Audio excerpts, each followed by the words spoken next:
Hello বন্ধুরা, আজকে আমি নিয়ে এসেছি মুরগির মাংসের এমন একটি রেসিপি। এই রেসিপিটি বানানোর জন্য কড়াইতে আমি সাদা তেল দিয়ে দেব। তেলটা একটু গরম করে নেব। তেলটা আমার গরম হয়ে গেছে, ছোট ছোট করে কেটে রাখা আলু দিয়ে দেব।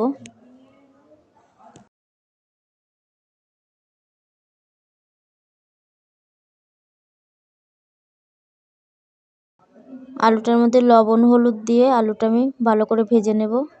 লবণ দেব, হলুদ দেব। লবণ হলুদ দিয়ে আলুটা আমি লাল লাল করে ভেজে নেব।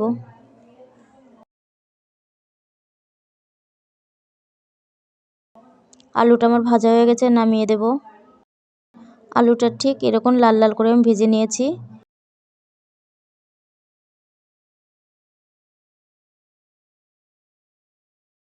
ওই কড়াইয়ের মধ্যে মুরগির মাংসটা দিয়ে দেব। যেহেতু আমি এই রেসিপিটা খুব অল্প তেলে করব, লবণ দেব, হলুদ দেব। লবণ হলুদ দিয়ে আমি মাংসটা ভেজে নেব।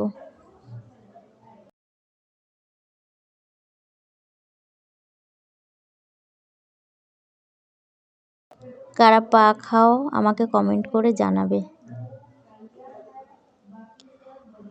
ওই মুরগির মাংসের মধ্যে কাঁচা পেঁয়াজটা আমি দিয়ে দেব। যেহেতু আমি পেঁয়াজটা ভাজবো না, এবং কাঁচা পেঁয়াজটাই মাংসের মধ্যে দিয়ে দেব। মাংসের মধ্যে যে জলটা ছিল সে জলটা শুকিয়ে গেছে। আদা রসুনের রসটা দিয়ে দেব। এক এক করে গুঁড়ো মশলা দিয়ে দেব।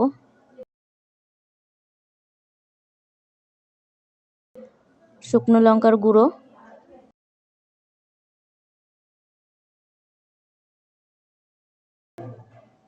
জিরে গুঁড়ো,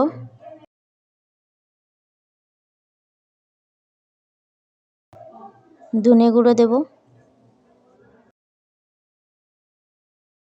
সব কিছু উপকরণ দিয়ে আমি মাংসটা ভালো করে কষিয়ে নেব। ভেজে রাখা আলুগুলো দিয়ে দেব।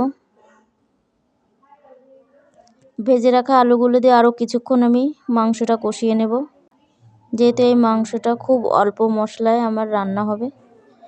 কষানো হয়ে গেছে, জল দিয়ে দেব।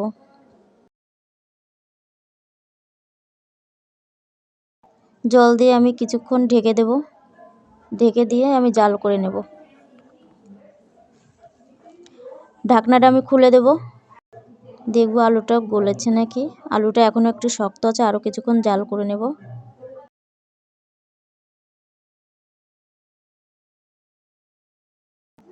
ফোড়নের জন্য মাংসটা নামিয়ে দেব।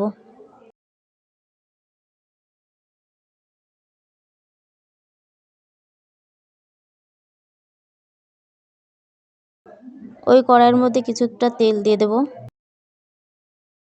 তেলটা আমার গরম হয়ে গেছে। গোটা জিরে দিয়ে দেব। গোটা জিরে দিয়ে জিরেটা একটু ভেজে নেব। তেজপাতা শুকনো লঙ্কা তেলের মধ্যে দিয়ে দেব। তেজপাতা শুকনো লঙ্কা জিরেটা ভাজা ভাজা হয়ে গেছে। এবার আমি তরকারিটা দিয়ে দেব।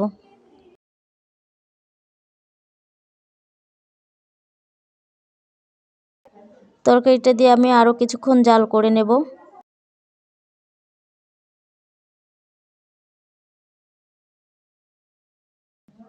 গরম মশলার গুঁড়োটা এবার দিয়ে দেব। গরম মশলার গুঁড়োটা দিয়ে কিছুক্ষণ জাল করে নেব। তরকারিটা আমার হয়ে গেছে, নামিয়ে দেব। আমার নামানো হয়ে গেছে। ভালো লাগলে লাইক কমেন্ট শেয়ার করো, আর অবশ্যই আমার চ্যানেলটি সাবস্ক্রাইব করে দিও।